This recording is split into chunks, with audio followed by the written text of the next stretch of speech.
সমগ্র শিকা एबा सर्वशिखानति कुचुक दरबानक मामला साख्लाय रिखा तांगसाल यागल दरबानकनि मामला साख्लायजामा उल कक्तमाथुनि बसकांग फाय सर्वशिखानि रोंफुनायरक साखा फायनाय सिनि अक्टोबर सालमारिव तेसा हायनहाय मामला साख्लायजाफिनाय মাননীয় হাইকোর্ট আজকে তো তেমন বেশি আলোচনা হয়নি কোর্টে আগামী 9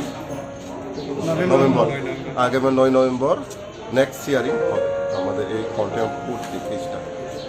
কি মনে করছেন রাজ্য সরকারের এই সিদ্ধান্তে আপনারা এতদিন? আমরা সবসময় পজিটিভ মনে করছি, কারণ ডিভিশন বেঞ্চ যেহেতু আমাদের পক্ষে রায় দিয়েছে, তাই আমরা এই কন্টেম্পট কোর্টেও আমাদের জন্য একটা ভালো খবর নিয়ে আসবে, দ্যাট ইজ রেগুলারাইজেশনে কোর্ট থেকে ঘোষণা করা হবে বলে আমরা সবাই আশা করি। We are fully optimistic.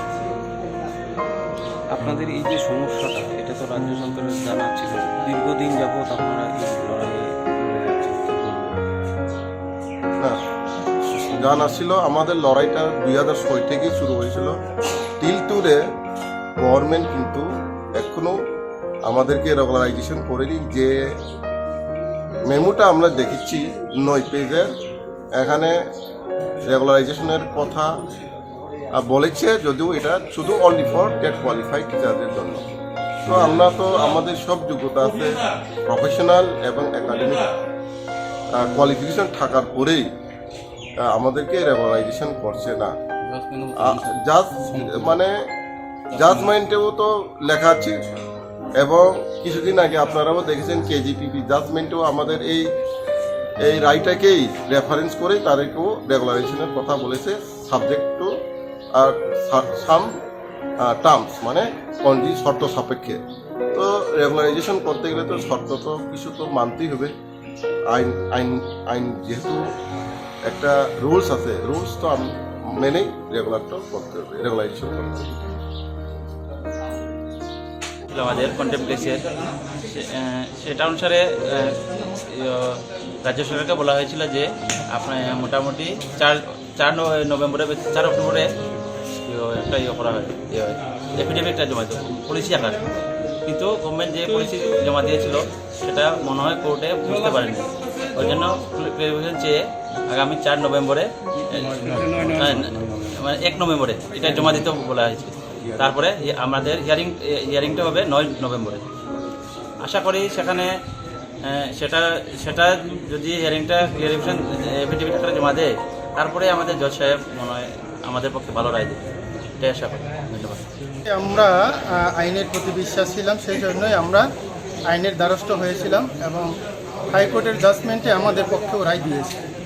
তো সেই ক্ষেত্রে রাজ্য সরকার হয়তো তালবাহানা করে এখনও আমাদেরকে রেগুলারাইজেশন করেননি, কিন্তু পরবর্তী সময়ে আমরা কোর্ট অবমাননা কেসে যেতে হয়েছে।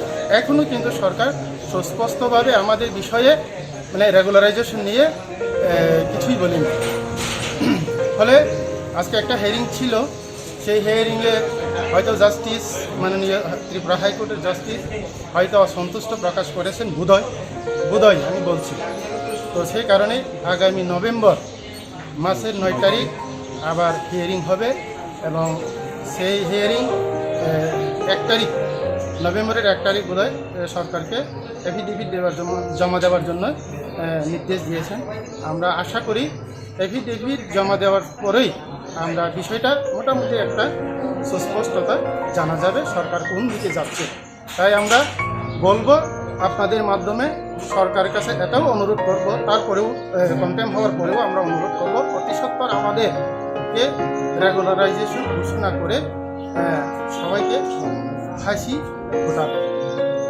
অনুরোধ করব রেগুলারাইজেশন করুক সরকার অতি সত্বর, যাতে আমরা আগামী দিনে সবার সঙ্গে সম্মানের সঙ্গে আমরাও শিক্ষকতা করতে পারি, এই আশা আমরা রাখি। তারপরে আমরা বলবো আইনের প্রতি আমাদের বিশ্বাস রয়েছে, আমরা আশা করি আগামী দিনে আমরা রেগুলারাইজেশন খাতি নিয়েই বাড়ি চলে যেতে পারব। Thank you. এখন আইনের ঊর্ধ্বে কেউ নেই। দেশের পবিত্র সংবিধান, পবিত্র আইনকে মান্যতা বা সম্মান তো দিতেই হবে।